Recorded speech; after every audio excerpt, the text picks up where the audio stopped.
Hello everyone, welcome back to my YouTube channel learn with fun. आज हम करेंगे 10th class की history का chapter the print culture and the modern world का part first. ठीक है, आज हम इस चैप्टर में पढ़ेंगे कि प्रिंटिंग की शुरुआत कैसे होती है और ये टाइम के साथ साथ कैसे कैसे एडवांस होती गई। चलिए शुरू करते हैं।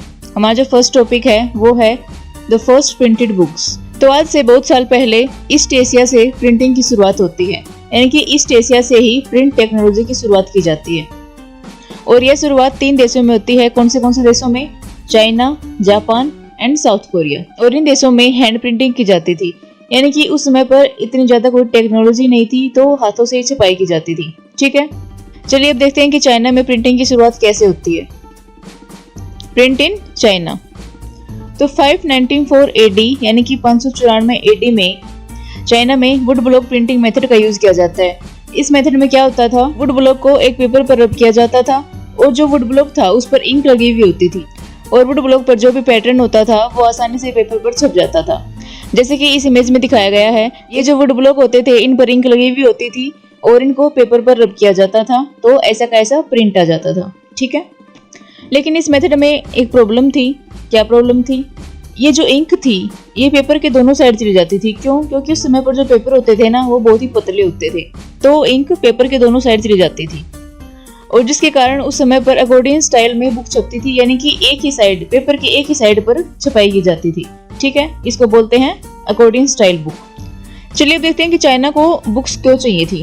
क्योंकि उस समय पर चाइना में राजशाही शासन था, यानी कि वहां पर राजा शासन करते थे और वो अपनी कंट्री में जॉब्स के लिए एग्जाम कंडक्ट करवा रहे थे, यानी कि सिविल सर्विसेज। जैसे कि हमारे इंडिया में यूपीएससी का एग्जाम होता है ना, वैसे ही वो एग्जाम्स कंडक्ट करा रहे थे और बहुत सारे चाइनीज कैंडिडेट्स इस एग्जाम के लिए तैयारी कर रहे थे और इसके लिए उनको बुक्स की आवश्यकता थी और जिसके कारण चाइना में लार्ज स्केल पर बुक्स की प्रिंटिंग की जाने लग गई। अब देखो, जैसे जैसे इन कैंडिडेट्स की संख्या बढ़ेगी वैसे वैसे क्या होगा, प्रिंटेड मटेरियल भी बढ़ेगा, यानी कि उनकी संख्या भी बढ़ जाएगी। ठीक है, अब देखो 17th सेंचुरी आते आते क्या होता है, चाइना में अर्बन कल्चर बूम हो जाता है, यानी कि शहरीकरण हो जाता है।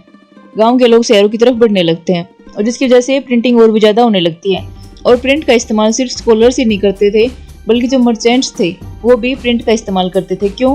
मर्चेंट्स अपनी ट्रेड्स की इंफॉर्मेशन को कलेक्ट करने के लिए प्रिंट का इस्तेमाल करते थे। ठीक है, और धीरे धीरे चाइना के लोगों का भी रीडिंग में इंटरेस्ट बढ़ने लग गया, यानी कि वो बुक्स को पढ़ना शुरू कर देते हैं। इसलिए चाइना में नए नए रीडर्स उभर कर सामने आते हैं और वो अपनी अपनी प्रेफरेंसेस देते हैं बुक्स के लिए, जैसे कि फिक्शनल बुक्स के लिए, पोएट्रीज के लिए, ऑटोबायोग्राफी के लिए, रोमांटिक प्लेज के लिए, यानी कि इस तरह की बुक्स भी प्रिंट होने लगती हैं। और जो चाइना की रिच वुमेन्स थी वो भी क्या करती हैं, किताबें पढ़ना शुरू कर देती हैं और उनमें से कुछ ऐसी महिलाएं थी जो खुद की पोएट्रीज और उनकी जो बायोग्राफी है उनको प्रिंट करवाना शुरू कर देती हैं, यानी कि उनको छापना शुरू कर देती हैं।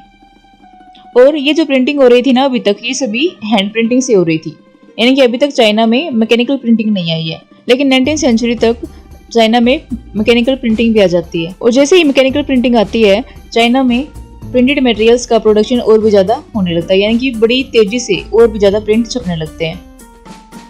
और जो संघाई सिटी है चाइना में वो प्रिंट कल्चर का हब बन जाता है। ठीक है, और जो हैंड प्रिंटिंग का कल्चर था ना वो मैकेनिकल प्रिंटिंग में बदल जाता है। देखो, ये तो हमने पढ़ा कि चाइना में कैसे कैसे प्रिंटिंग की शुरुआत हुई। अब देखते हैं कि जापान में प्रिंटिंग की शुरुआत कैसे होती है। Print in Japan. Around 1768-1770 AD में क्या होता है, बहुत सारे बुद्धिस्ट मिशनरीज चाइना से जापान आते हैं और वो अपने साथ हैंड प्रिंटिंग की टेक्निक भी लेकर आते हैं, जिसके कारण जापान में भी हैंड प्रिंटिंग शुरू हो जाती है। और इस हैंड प्रिंटिंग की टेक्निक की हेल्प से जापान में पहली बुक प्रिंट की जाती है जिसका नाम था द बुद्धिस्ट डायमंड सूत्र। यह जापान की सबसे पुरानी बुक थी और इसमें 6 शीट्स थी और देखो यह एक पेज है इस बुक का। अब जापान में भी धीरे धीरे प्रिंटिंग बढ़ने लगती है। जो टेक्सटाइल्स थी उन पर भी पिक्चर्स छपने लग गई, जो प्लेइंग कार्ड्स थे उन पर भी पिक्चरों का यूज किया जाने लगा और जापान में जो पोइट्स थे वो रेगुलरली अपनी बुक को पब्लिश करते थे, जिसके कारण जो बुक्स थी उनकी मात्रा काफी ज्यादा बढ़ जाती है और ये काफी सस्ती हो जाती हैं। और साथ ही जापान में विजुअल मटेरियल की प्रिंटिंग भी की जाने लगी, यानी विजुअल मटेरियल का मतलब क्या है, पेंटिंग्स का, यानी कि पेंटिंग्स की भी प्रिंटिंग की जाने लग गई। 18th सेंचुरी में एक सिटी थी ईडो, जिसको आज टोक्यो के नाम से जानते हैं। वहां पर ऐसी बहुत सारी पेंटिंग्स का प्रिंट किया गया, यानी कि बहुत सारी पेंटिंग्स बनाई गई।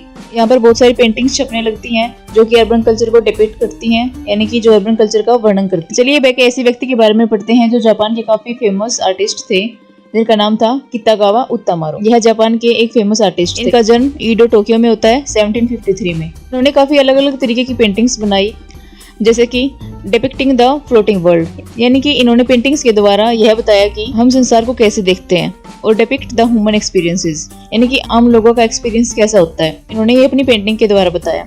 और इनकी जो पेंटिंग की स्टाइल थी इसको उकियो बोला जाता है। ठीक है, आज के लिए बस इतना ही। इसे नेक्स्ट वीडियो में हम पढ़ेंगे कि यूरोप में प्रिंटिंग की शुरुआत कैसे होती है। अगर आपको ये वीडियो अच्छी लगी हो तो इस वीडियो को लाइक, शेयर एंड सब्सक्राइब करें।